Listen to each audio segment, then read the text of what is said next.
Hello and welcome to the Alliance of Independent Authors' latest Q&A session, advice sessions for self-publishers and author publishers around the world. And today we're going to be talking about something that I know an awful lot of you are really interested in, which is writing and publishing for children and young adults. And I'm delighted to have with me Karen Inglis, who is a children's author, and Shelley and J.R. Johannes, who writes for young adults.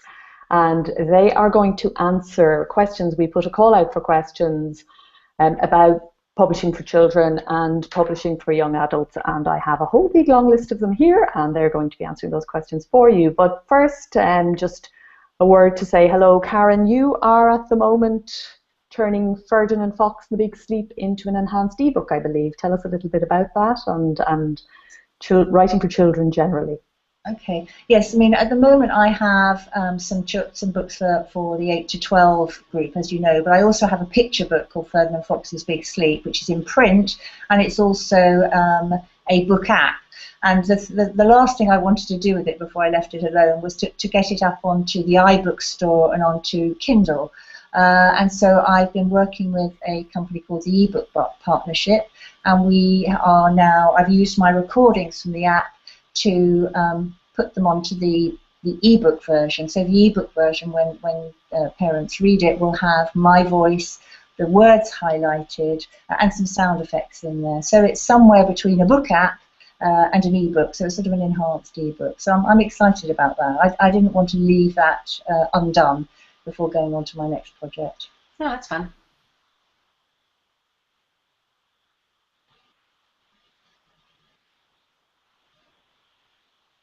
Adult audience, and of course so much about your world is that little bit different, and that's why it's so great to get to talk to both of you today. So Shelley, sorry about not being able to get your author name out there perfectly, so you can tell people what it should be and tell us a little bit about what you're up to. I have too many names. I'm Shelley, and I write by S.R. Johannes, and I currently have Unstoppable that just released, which is the third in my Nature of Grace series. So originally it was supposed to be 3 books, and now I realize it's more than that, so I'm hoping that the 4th one will release in early 2015. So. Fantastic. And the others, of course, have done really, really well for you. Yeah, I love it. It's great. It's been fun. Excellent. Okay, shall we get started? The number one question I think that comes up all the time is you guys are writing for an audience that doesn't necessarily purchase its own, doesn't at all, in your case, Karen, for sure, purchase its own books. And so marketing, which is always the big challenge for every author, is even more complex for you guys. So could you just address that generally, first of all, for each of your target audiences? Maybe you first, Shelley, just talk to us a little bit about that. Does that still apply for your YA audience? Yeah, I think you're seeing this with why NA is taking off so much, is because that's kind of the threshold of when they are fully 100% their own buyers. So I definitely have a hard time reaching teens. There still are the gatekeepers that you have to go through, librarians, schools. Really the only way to reach teens directly is through school visits and kind of touching them that way, or teen book festivals, I have found. Reaching them online is much more difficult, and more so probably for Karen. Well, not probably, but for Karen even more so. So I think when you're in the children's market, you do have to have I guess a plan to focus on the gatekeepers, as well as trying to figure out creative ways to reach the actual teens themselves. But I think until you get to college, the buying power is still in the adults' hands, unfortunately. Sure. And for you, Karen, even more so, yeah? Yeah, I totally agree, actually, with Shelley there. You know, the one thing I've learned about all of this is that if you're going to write for children, you have to be prepared to do the face-to-face. And actually, when you come to do it, it's fantastic because you're meeting your readers face-to-face anyway. But school visits are by far the best way of selling your books and reaching your readers.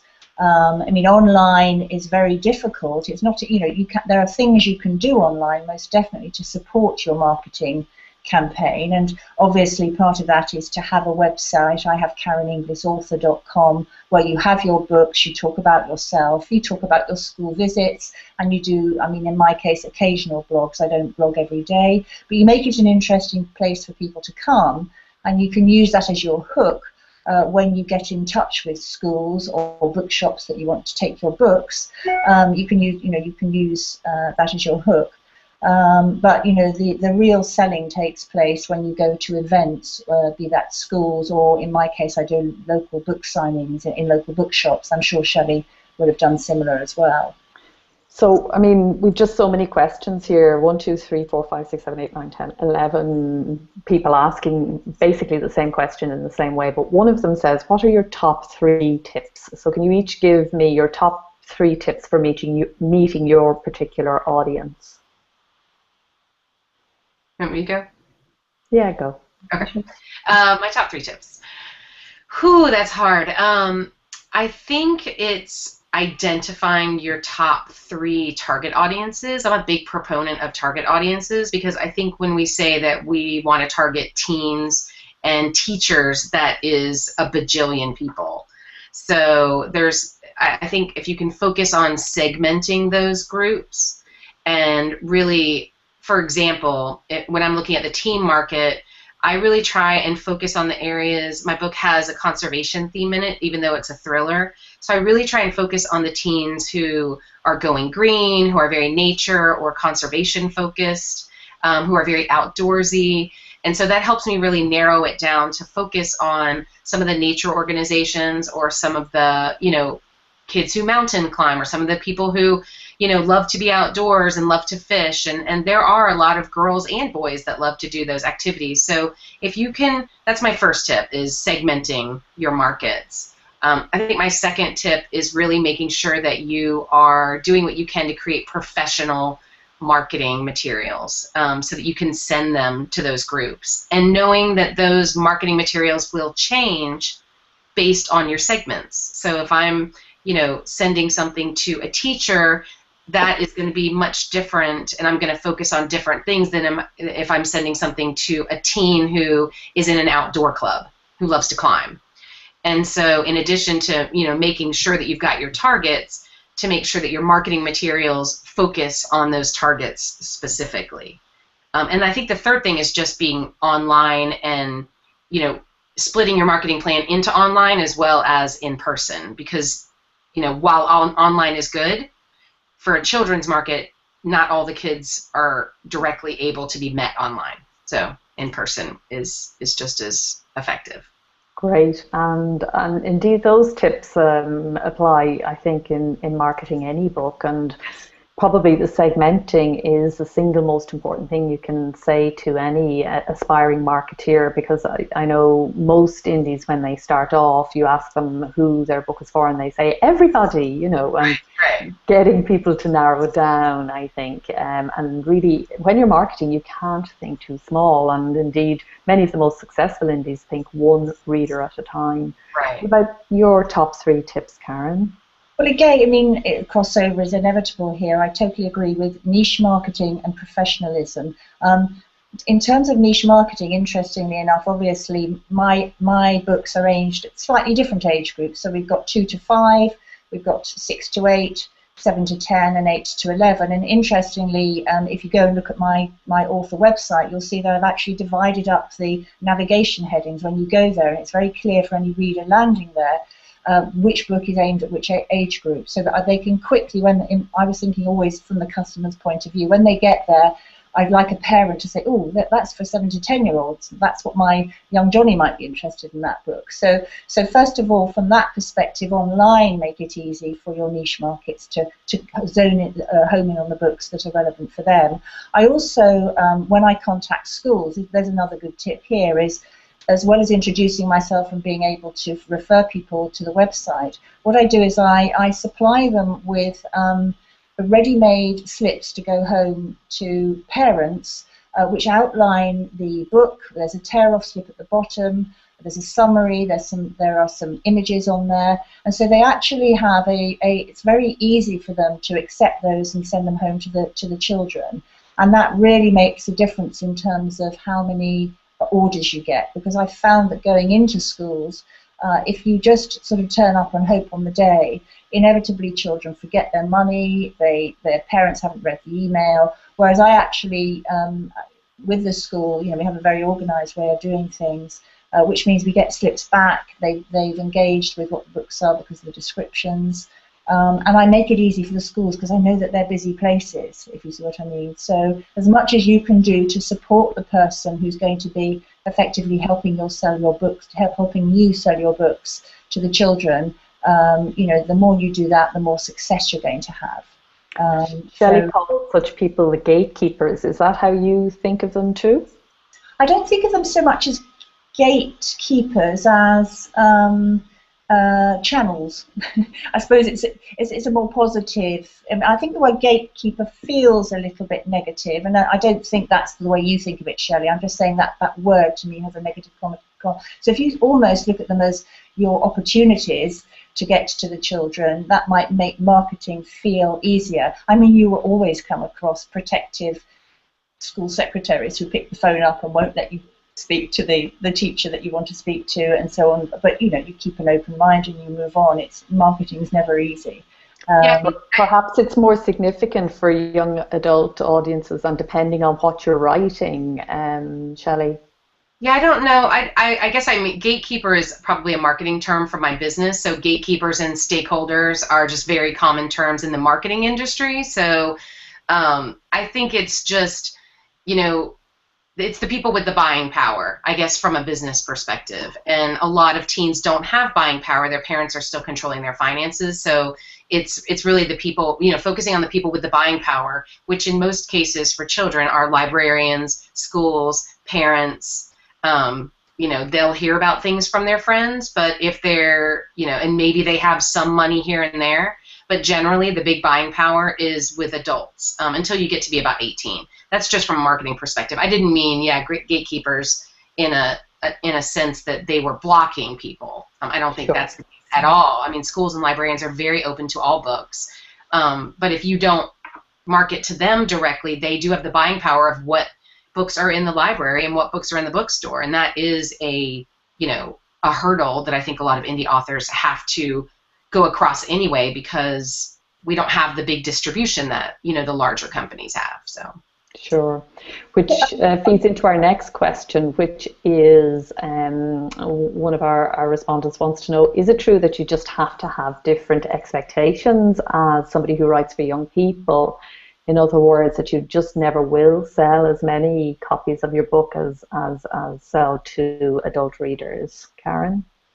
Well, I mean, I can only speak for my own volumes, but I mean, what I do know, in terms of marketing children's books, figures that I've been given by people within the industry say, the average mid-list children's author might only sell 500 books, in a year, or at all, sometimes when it's only at one end of the scale that the thousands and thousands get sold. So 500 is certainly extremely good if you're doing print books, and sorry, not print books, I mean picture books, and you might only expect to sell, in the tens and up to 100 perhaps.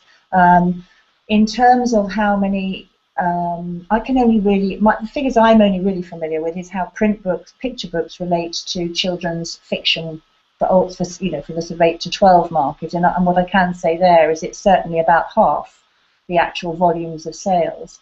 But I mean, overall, I think yes, you're talking. I mean, I've done well with The Secret Lake over 3 years to have sold somewhere between 6,000 and 7,000 copies. Half of that online and half in print, and I think that's apparently very, very good for a mid-list published children's author. I don't. The people are very secretive about figures, but clearly that is nowhere near the sorts of numbers in the adult world that you're able to sell selling online. So yes, unless you strike it really lucky. I don't give up the day job is what I would say. So it's more of a vocation really than an actual job or profession. What about for the teen market?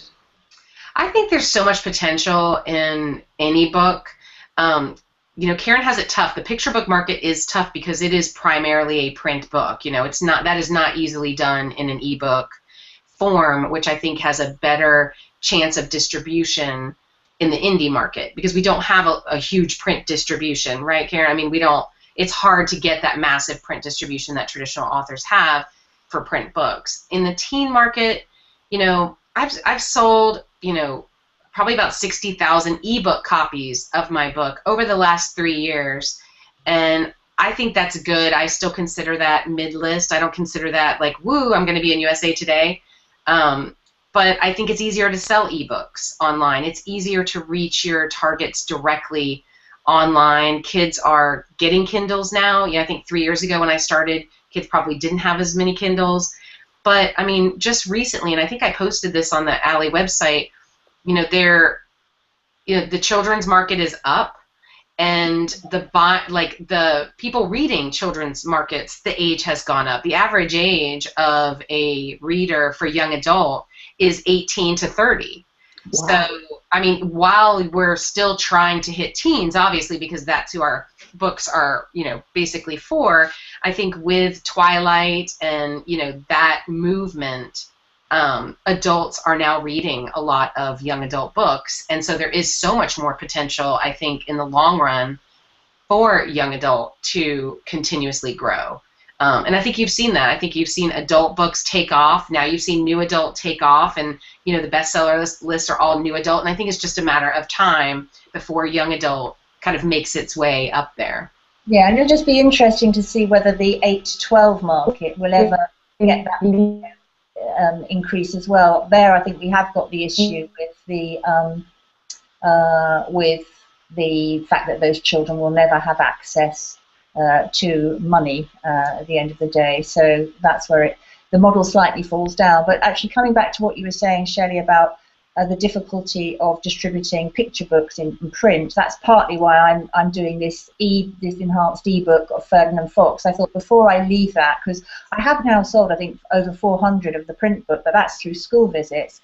I thought I may as well take the artwork and everything that I have and use it to go into the ebook area, because I believe that is the one area that will expand more and more for that younger group.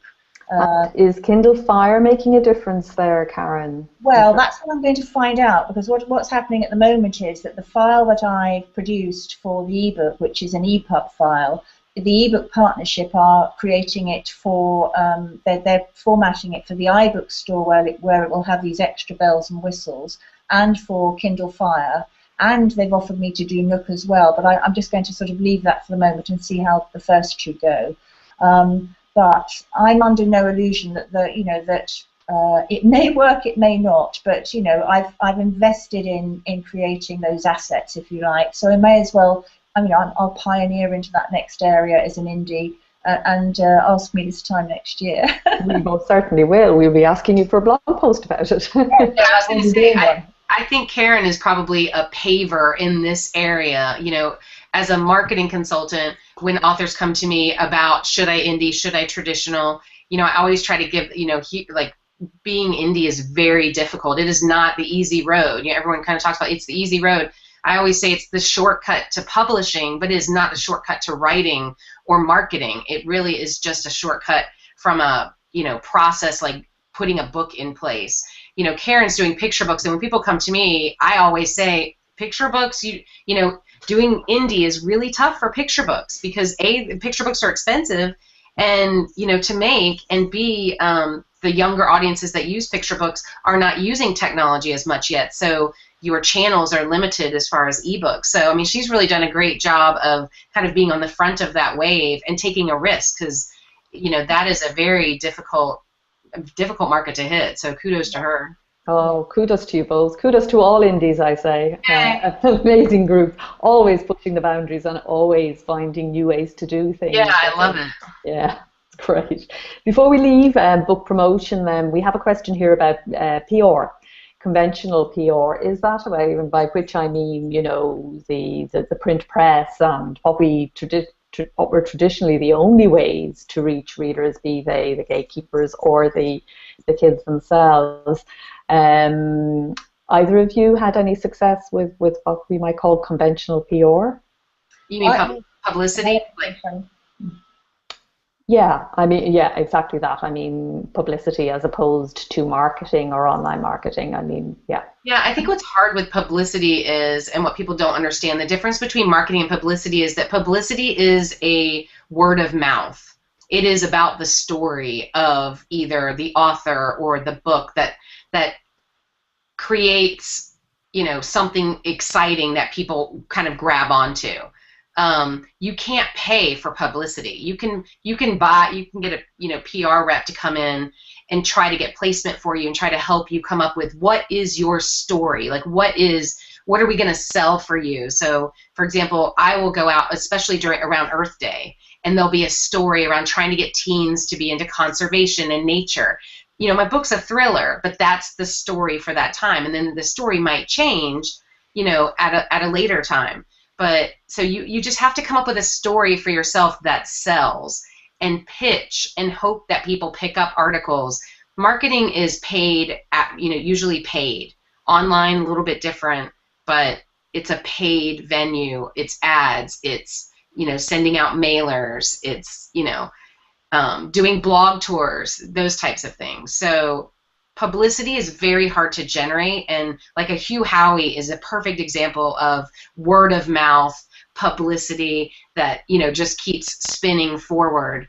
His book is wonderful, but that's not something he paid for. Like, that is something that moved forward for him organically, really. I mean, I've used a lot of traditional PR when I was launching my books initially, and each time I brought out a new one. I would say that as an indie author, where it works is with your local market. So I will always issue a press release, contact the local press when I've got a new book coming out, or, for example, when the World Cup came around, and Eek the Runaway Alien has a football theme, and it had a World Cup theme, in fact, and I was going into schools. I contacted the local press, and they did an article about it. When I did Ferdinand Fox, I told them I was going into the school, and again they came in, they took a photograph, and a young boy who had cerebral palsy, by the end of the session, had written his own book using eye-gazing software. It was incredible, and they covered that locally. It's very, very hard work. I've pitched to local magazines in Notting Hill, because the setting for The Secret Lake was inspired by the communal gardens of Notting Hill, and I did get coverage. And but it took a lot of contacts and a lot of goes. And I always think of all that stuff as very long term, and that then generates local word of mouth. And so I think from your local market perspective, it's good, because there's a lot of kids and parents in locally. And I was going through all the PR stuff the other day, and I've got quite a nice scrapbook of it all now, effectively, which I will probably photograph and put on my blog at some stage. Fantastic. But it's hard work, but it's just part of the mix, really. Sure. Yeah, it's the hook that makes you stand out, So it's just like writing a book. What is the hook? Because you probably have 1,000 other authors in your markets that are pitching. So what is the hook that's going to make you, stand out? Is kind of the publicity aspect of it. Yeah. Okay, we better move on, because we're halfway through our time and only about 1/3 of the way through our questions. And I have some now around the issue of the topic and content. And if we could kind of some rapid fire kind of questions and answers here, I think. What topic most interests children from 9 to 12, Karen? The answer to that is it probably depends on the child, and all I would suggest that you do, if you're not sure, or you're not sure where to start with an idea, there could be two things you could do. Go and look at the bestsellers on Amazon, see what sorts of things are selling. Talk to children. Go to your library and ask the local librarian what is in at the moment. What are children buying? What are they enjoying? At the end of the day, though, I tend to feel that I tend to have an idea, and it's that idea that writes the book. I don't tend to think what's on trend at the moment that I can write about. Do you know what I mean? And but that's not to say that doesn't work, if you like. What topic for young adults Shelley, and for new adult indeed as well? Gosh, it's so, I mean, new adult obviously is romance. You know, that's contemporary romance is the big thing in new adult. But what's big today, you know, that's great about being in the indie is indies can actually write more to trends if you know they want to. Traditional, it's 2 years out. So, you know, a trend today, 2 years from now, by the time your book comes out, is not going to be a trend. That feeds into the next question, actually, which somebody wants to know here. How do you find out what is trending so you can jump on that bandwagon if you want to? Yeah, look at the bestsellers list. Yeah. Pretty simple. I mean, every week and keep up with Publishers Weekly. Does book length matter? Either of you? Who wants to take that one? I would say from the my end of the market, it doesn't matter when you're an indie author. I mean, The Secret Lake and Eek were both turned down by traditional publishers on the short side, and yet ironically they've been praised now precisely because they are shorter. And so I don't think it matters, and particularly with ebooks, of course, you know, they're not sitting on a shelf looking slimmer in any way, shape or form. But certainly the feedback I've had from teachers, parents and librarians is actually it's good to give children's books that they can get through and feel they've achieved something, you know, rather than lots of great big tomes. There's a place for everything, I think, is the answer to that. I agree. Fantastic. We have an adventure writer here, Shelley, who wants to know, they're saying that, you know, romance seems to dominate, as you say, new adult and young adult to some degree. Looking for some tips on how to reach an audience of potential action adventure lovers. I'm wondering if you can help. I mean, I think action adventure is always in. I think what we're just hearing about right now is the indie, and they're mostly indie. They're mostly indie indie authors that are breaking through, and so there's a story there, and that's why we're hearing about new adult romance. I actually think new adult thrillers is an untapped market. I mean, I would love to try and focus on new, because I think that they're reading adult thrillers, and if they're moving towards kind of the college age new adult romance, then maybe they're gonna, you know, move towards the thrillers that are more new adult. As far as marketing, you would do it the same way you would do anything else. I think you would try to find the themes that run in your book and segment your markets down. So, I mean, if it was a sci-fi adventure, that would be marketed completely different than a wilderness adventure. Okay, let's move on to editors. We've a few questions about finding and using an editor. Can you just briefly kind of fill me in, Karen, on who you use and how you chose your editor? I use for all of my books in their early draft stage something called the Writer's Advice Centre for Children's Books. It's run by someone called Louise Jordan. She's the ex-head reader for Puffin UK, and it's worth Googling her site. And I'm actually going to be doing an interview with her on my blog shortly. And what she did was she'll do a critique, she'll look through, and she'll give you structural feedback hugely. And you can imagine she's sort of been in the industry 20, 25 years. Very, very useful. And then I sort of went through several drafts, and latterly I found my other editor closer to the time is a work colleague I work with, and we're both professional writers, but she's also very well read and has children, and we work together. So it's slightly unconventional. But if you're looking for an editor, I'm guessing it's a bit like buying a house. I mean, first of all, I would say do check out the Writer's Advice Centre for Children's Books. But beyond that, I think you can go into, there's the Society of Children's Writers and Illustrators, there's the Society of Authors. You can go into those organisations, and no doubt you'll be able to tap into finding editors for children's books that way. You got any tips, Shelley, on how to find an editor who's a good fit? Yeah, I think indie authors are very open about who they use on their websites, because they like, you know, because we're part of the independent world, we like to promote independent editors. We like to promote the people who do our book covers that are so wonderful. I think ALLi is a great place to ask the question. You'll probably get 1,000, you know, responses. I think looking at your favorite indie authors, they probably have acknowledged them in the book. And then there's also, if you're completely lost, there's a group called BiblioCrunch, who they actually vet a lot of different people in the industry, editors, cover designers, and you can go through them and they will help match you with someone who would be in your area. I mean, another thing just to throw into that is LinkedIn groups. Oddly enough, I've often seen people in we too, yes, and we too have for our members a search function in the member zone where you can key in your subject matter, your you know, what you're looking for, and get a list of approved editors as well.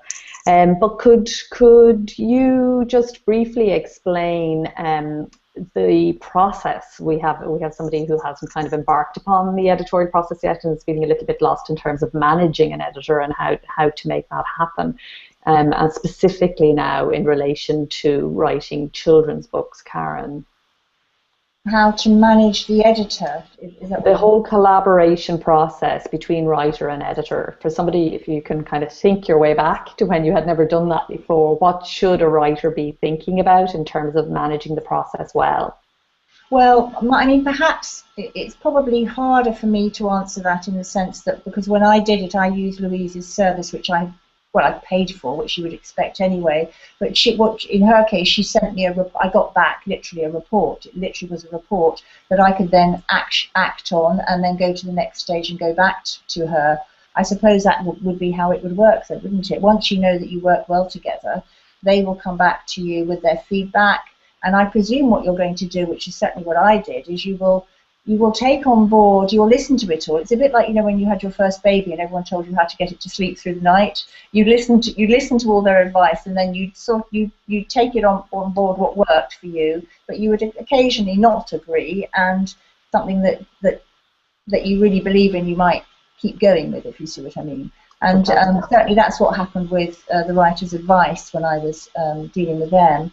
But I haven't worked sort of on a continuous basis, I'm afraid, in the way to feed that back. But I imagine it would just be discussions along those lines of what works, what doesn't. Yeah, I think you have to find the right editor, and that would be whoever you choose. Try and get 3 people and have them give you a sample of their editing process on your actual pages and see if it's what you're expecting. I think some people just pick someone, you know, don't really understand how they edit. And it depends on what stage of the process. Are you getting a content edit? Are you getting a copy edit? You know, what exactly, are you getting a plot edit? What exactly are you looking for? And then make sure they've tested some of your pages and that you're seeing what they would give you in a comprehensive edit. Great. And would either of you ever give your editor a list of, you know, doubts or issues or questions or things that are arising for you when you're handing it over, or do you just kind of let them come up with whatever they find? I didn't do that, but I could imagine doing it. I certainly knew, you know, with The Secret Lake and Eke, and in fact these were things I discussed with my colleague Bridget Moore when I was on the later draft. I knew that there were bits that weren't working. I said, look, I know this bit gets boring. I know that this bit is flat. You know, what do you think? But I don't try to put ideas into their heads. You sort of want them to come back. You know, it's a bit like you don't want to influence a market research survey, really. You just want to see what they come back with. So open questions if you are taking that route. Okay, and what about now design? And again, we'll talk to maybe Shelley first, because I'm assuming design is less important in your books than they will be in Karen's picture books. Am I right? Though, of course, cover and yeah, I was going to say covers are critical. And I think what's important about a cover is making sure that if you do not know Photoshop, that you do not attempt to do your cover.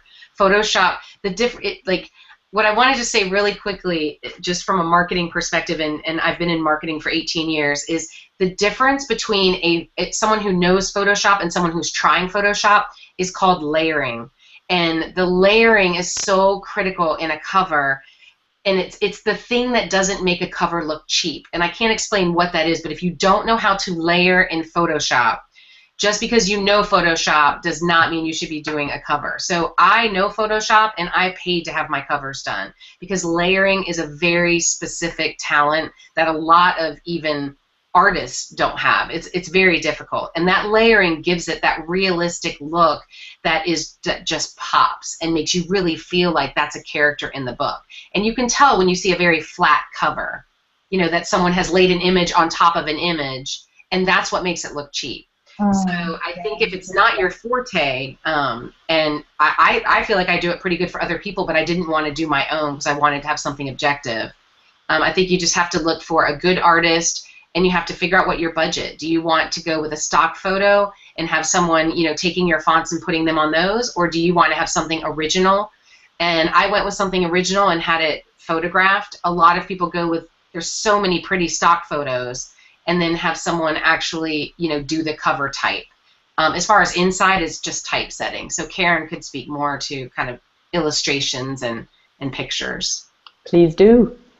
Well, in terms of finding and choosing an illustrator, I would say that the thing to do is, if you're doing a picture book, what I did was I went to my local library and just looked at lots of picture books and sort of got a sense of what style was there, what my choices were, what I did like, what I didn't like. Also, I looked most importantly at the font, the typeface, the type size. All of that's really important with children's books, because you're going to be choosing a slightly different size font depending on the age of the child. So, for example, in Eek, the Runaway Alien, I have a slightly larger typeface than I do in The Secret Lake, and I also space the lines differently. And in Henry Haynes and The Great Escape, which is even younger, 6 to 8, I space the lines even wider. It's all that. But I would say start by going to your local library or bookshop and just looking at what people are doing in the age range that you're writing for.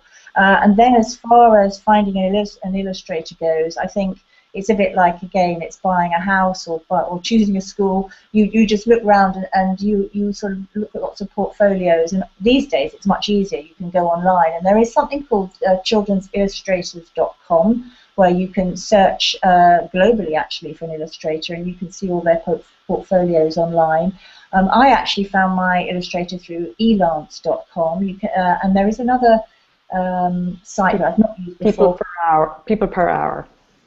People per hour, yeah, and there's one called Fiverr.com, I think. I don't know. And if you've got a tight budget, you might find on there people who are starting out or students, and that's another idea. You can actually go, contact local art colleges. But I think it's, I mean, I looked at enough illustrations. When something feels right. It's just one of those gut feelings. But you need to, not compromise in terms of the quality of the images, and keep going till you find somebody where the budget works. But it's not, it's tricky. And speaking of budget, we have a question, and I know it's kind of how long is a piece of string, but can you give some indication of costs around illustrations and covers? I think it just really varies by illustrator. It really does. What would be a reasonable amount to pay then, in your estimation? For a book cover? And yes, the book cover, and also for illustrations, in a picture book. Very, very hard for me to say, because I pay my illustrator by the hour. I didn't pay him a fixed job, and that's quite unusual, I think. And if I'm honest, I do so much work with him of different variations.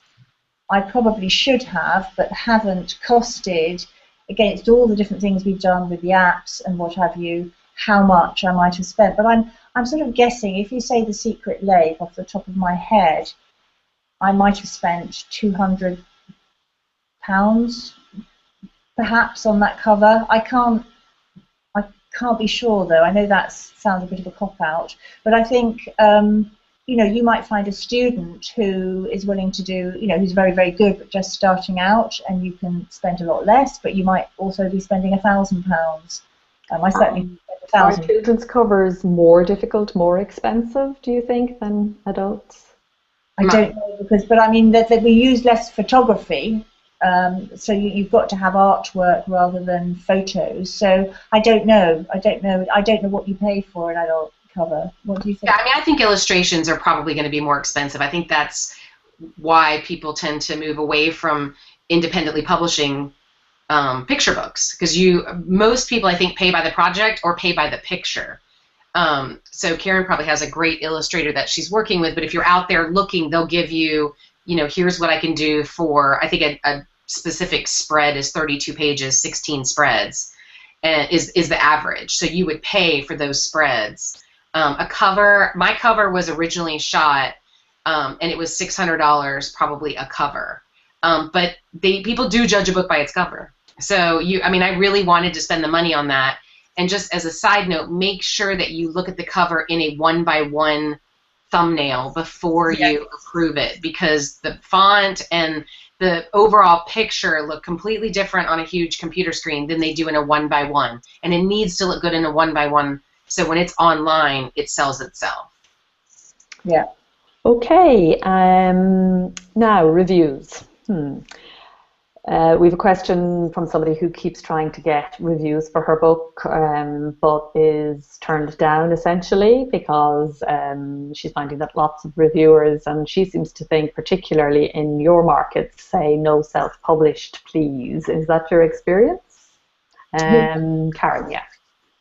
I have my reviews. Let me just think. What I did was I sought out blogs where I found people blogging about children's books, and within that, I only approached bloggers who I felt when I'd read about them would like the kind of book that I'd written. Do you see what I mean? So we're back to the niche marketing here, and those bloggers, in each case that I approached them, and there weren't huge numbers because I found it very time-consuming trying to find these people, if I'm honest. But when I contacted them, they said, oh yes, send me the book, but I'm not going to be able to, I can't promise when I'll do it. But lo and behold, 6 months later, I did, in both cases, get very, very nice reviews from them. Now those are online, and those people do have influence because they have lots of parents reading, and I noticed that those reviews were shared. Other reviews, things like Amazon, I mean, those have come about obviously just by people getting hold of the book.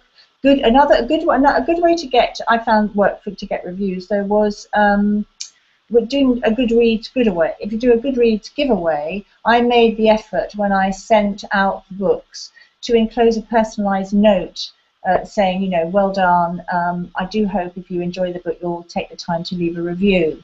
So little things like that will help make the difference. But by far the majority of my reviews, which are in fact on Amazon, they are from people I don't know who've got the book and read it and enjoyed it. And so at the end of the day, you've got to have a good book, is the obvious message there. But getting reviews in broadsheets or anything like that, I wouldn't even expect that to work. It just doesn't seem to be. What about you, Shelley? Your top tips for reviews? I think tons of bloggers review books that are self-published. So I would say you have to look in the right place. They definitely are picky, so the book just has to be, well edited, great cover. I always offer bloggers free copies in exchange for a review, an honest review, and I always stress honest. And I run contests frequently of, if you've done a review, post your link, and, I'll do a drawing for a $100 Amazon card, or, and I'll do that, and I'll tend to get more reviews. I'm actually going through a campaign now to try and get reviews. My goal is I'm trying to get 500 reviews on Untraceable, because I heard that there was a threshold in an algorithm or something, so I want to test it and see if it really works. So I would say use blog tours, use bloggers that do blog tours, because they will reach out to their bloggers and find the bloggers who are, it's worth the $150, trust me, to use a blogger to run your blog tour and help you manage that process than it is to try and go out and find each individual person, because they have their own communities. Sure. Okay, and we're back to the gatekeeper slightly with the next question, which is somebody wants to know specifically how to reach school librarians that take young fiction. So can you address that one? Young adult, I would say YALSA. Go to YALSA. That's the Young Adult Library Service. That's in the States. I'm not sure if that's international, Orna. I've never heard of it. Karen, any thoughts on that? I've not heard. It's like the YA of ALLi. Sure. The American Library Association. It certainly American mind. Yeah, So yeah, that yeah. No, answers my that's question fine. right there. I always call them YALSA or ALA, so I never thought of American until I just said it. But yeah, YALSA is for the States. Sure, I will look into what their equivalent is in our 8 territories. We're now ALLi is now working across 8 territories, and Okay. whenever we do anything for one lot, we try and do it for all 8. So I'll come back with news on that, which I'm sure you'll spread to your people. Any thoughts, Karen? Well, it's an area I need to know more about. But what I do know is there are, there's the Association of, for example, schools librarians or prep schools librarians. Certainly, I know about, and I've actually been through my contacts with school. I was contacted by one of the librarians to say, would I like to go and do a talk with them in July down at one of their meetings. And they had to cancel that because they had a lot of people away on holidays. So that's meant to be happening in the autumn, and I'll probably find out more from them. In terms of how you get into, I think it is a question of contacting the schools, libraries association, or whatever it's called here, and I should know, but I'm afraid I don't, and trying to make inroads that way. But I'm not probably being very helpful with the answer here. Don't worry. I'm just wondering, and it kind of feeds into a question here as well. And somebody is asking, how important is it to have your books in actual brick and mortar bookstores? And I'm wondering, are there any figures on that for young people's books particularly? I mean, does anybody know what proportion of them get sold direct by going into school visits and what proportion are sold through bookstores? Because it seems to me there's a balancing act going on here. If you're selling direct, it really makes an awful lot more sense to publish them yourself. Yeah, no, I would say that most definitely. And you sell a lot more, and you make a much bigger profit because you don't have the 40% or whatever it is wholesale discount that you have to apply. Is it the same at your level, Shelley? I find brick and mortar is just not my focus right now. I have approached Barnes and Nobles, I've approached indie bookstores, especially in the Georgia area, and a few of them will do consignment, but it really hasn't paid off because you need people to understand that your book is there. So I think that I sell a lot of books at schools, at library visits, and ebooks. And I think right now for the indie market, the print and the mortar bookstores are very, very difficult to get into unless you're through a mass distributor. And I think that all I would say about that is do it locally and don't expect, do it locally because it's easy for you to pop in and top them up. If you can provide a shelf talker, that's what I do. Shelley, I don't know if you've done that, but if your local bookshop has these shelf talkers that sit on the front of the shelf with a little summary of the book, because I own the artwork, I'm able to create a little miniature sort of background that reflects the book cover and I've sort of summarized the plot in 40 characters sort of thing, if you like, and say local connection or whatever. And that's helped the book to get noticed. But, we're not, I'm talking selling 3 or 4 a month, each time. And they're not huge numbers, but they do help get the word out locally, And there is the satisfaction, I know from all our members nearly, that there's something very satisfying about seeing your book in bookstores. We are actually, ALLi is doing a pilot project with Ingram's where we're going to try and see if we can crack this one for indies, but it's difficult because even having them available is only the very beginning of the, even if you are with a mass distributor, you still got to let the bookstores know that the book is there and make them want to pull it up, and then you've got to let the buyers know that it's there. So the hard thing I think for us is I'm with Lightning Source, and it does go through Ingram and Baker and Taylor. However, because it's print on demand, and most indie books are print on demand, we don't have them. We don't have inventory that we're keeping. It means unless you allow returns, the bookstores will not stock them. Barnes & Noble told me they would stock my book if I allowed returns. I allowed returns for a month just to see what would happen, and within that month, I got 20 books back, which had been used and came to me that I had to pay for. So, at $4 a book, that's a lot. So I was like, I can't take returns because if somebody buys 500 and sends back 400, I'm in trouble. So, you have to take returns in order to do that, and I think that's the hard part. Is the POD is what is really the blocker.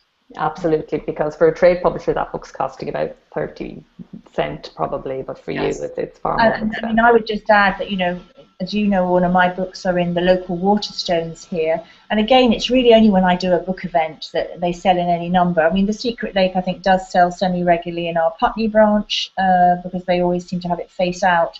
But that's unusual, you know. They're usually hidden away on the shelf, and there's no reason anyone would find them because they don't know me as a, you know, being an indie, they don't know my name to look for me. Sure. Question here now, somebody who has a limited budget and they've self-published one book and happy enough with that and are wondering now whether to spend their hard-earned money on a book trailer for that book or to actually invest in a second book. Can I get a quick kind of feedback from you, Shelley, on what you think she should do? A limited budget, I would not spend it on a book trailer. Karen? I'd agree. Get on with the next book. And the next book is the best marketing probably for your first book. Yeah. Rights, foreign rights. Have either of you had any success in selling foreign rights? Shelley, let's talk about your experience because I know a little bit about your story there. Yes, I didn't. You know, I signed on with Jennifer who is the representative for ALLi, and she was wonderful. She was so supportive, and she really tried to sell my book overseas for a couple of years now. It didn't really take. She and I parted ways because now, and I'm so sad, I love her so much, because I have an agent now in the States, and I think because my book is a wilderness thriller that is very regionally focused, it just isn't a big seller overseas. You, Orna, probably have more insight. I think that the foreign market is still very limited for indies. It's just hard.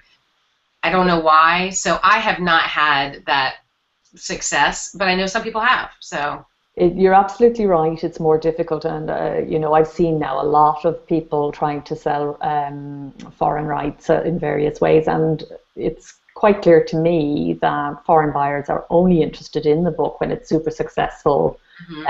In sort of the base territory, and in fact our arrangement for Jennifer is not working out brilliantly for that very reason, because such people generally have already been picked up by an agent and or Amazon Publishing or a trade publisher, and so yeah, I think for indies it's not that it's more difficult, it's just that foreign rights buyers are very conservative in terms of what they buy. Have you gone there, Karen? Have you looked at that at all? Interestingly, I was independently contacted by a publishing company in Turkey and then subsequently a publishing company in Germany, both of whom contacted me about Eek, the Runaway Alien. So I got momentarily very excited, sent the book off to them, but of course nothing came of it. But you know, that was very flattering. Jennifer also contacted me about The Secret Lake and said, I really loved it. And she said, I've taken the liberty of speaking to a few people about it, but the reaction has been it's too rooted in British culture. So she said, I'll keep it in mind. So that was flattering. But I have also, and I'm sure it will not come to anything, but what's interesting is it has also been looked at by BBC Children's TV, which is a slightly different, this is The Secret Lake, sorry, not Eek. And their head of commissioning said, I really like it, it is very definitely something suitable for television, but the way she takes submissions is not directly in that way, but she's put me onto somebody else and they're now looking at it. And I don't think it'll come to anything, but I just thought, oh, well, if you don't give it a go, you know, you'll never know. Do you know what I mean? So, absolutely. Yeah. I do think... If I can just say one thing, I would just tell everyone that indie publishing is hard enough. Like, focus on your local, if you can win your local market and then your regional market and then your, you know, like, we're trying to sell foreign rights when some people have sold 1,000 copies in the US. Like, there's so much untapped market here that going across, it just makes it extra hard. And indie publishing is already hard. So if you hear all of these things like audio and, you know, foreign and TV, I think people get a little bit overwhelmed. Yeah. So self-publish a book and focus on your state. Focus on your state libraries. Focus on your state. And if you can win that, you're going to sell thousands of books, and then you can kind of start spreading out instead of overwhelming yourself with I got to learn about indie publishing. Now I got to learn about foreign. Now I got to learn about audio. Like, just kind of narrow it in and know that you don't have to do everything. Start small and slowly branch out as your sales branch out. And it'll happen organically. If you've got a good book and you do you start locally, and I just think organically it will happen. I just know that it will. If you've got a good book there and you believe in it. Okay, we're almost out of time. A final question is a great question. What is the single best thing you have learned since you started out? The one thing you wish you knew when you were starting off? Is that for me? Sorry, you cut out, Orna. I'm going to say that not to focus on everything all at once. To come up with a plan and slowly, go from step one and slowly put out the best book you can put out, put the money into it, you get what you give, and then slowly create a plan around your major markets and slowly expand instead of trying to come out of the gate like a bull and, missing the mark in all markets. So I would say that's my biggest lesson. Fantastic. And you, Karen, best lesson learned? I totally agree with Shelley on that. And then the other thing I would say as a children's author, which sort of comes neatly back round to how we opened really, is that do expect that most of your sales, you need to get out there and meet your children readers. You need to be prepared to go out. And it will be daunting the first time you do it, but it'll be fine. Just go out there and believe in yourself. Yeah. Fantastic. Listen, can I thank you both so much? I know people are going to have learned just a huge amount there, and thank you for all the advice and everything that you've shared with us in the last hour, but mainly thank you for doing what you do. It's great and doing it so very, very well. You're both a role model for writers everywhere. Yeah, ditto, Orna. Yeah. Right back at you. Okay, and talk to you both soon, and over and out from us. Bye. Thank you. Bye.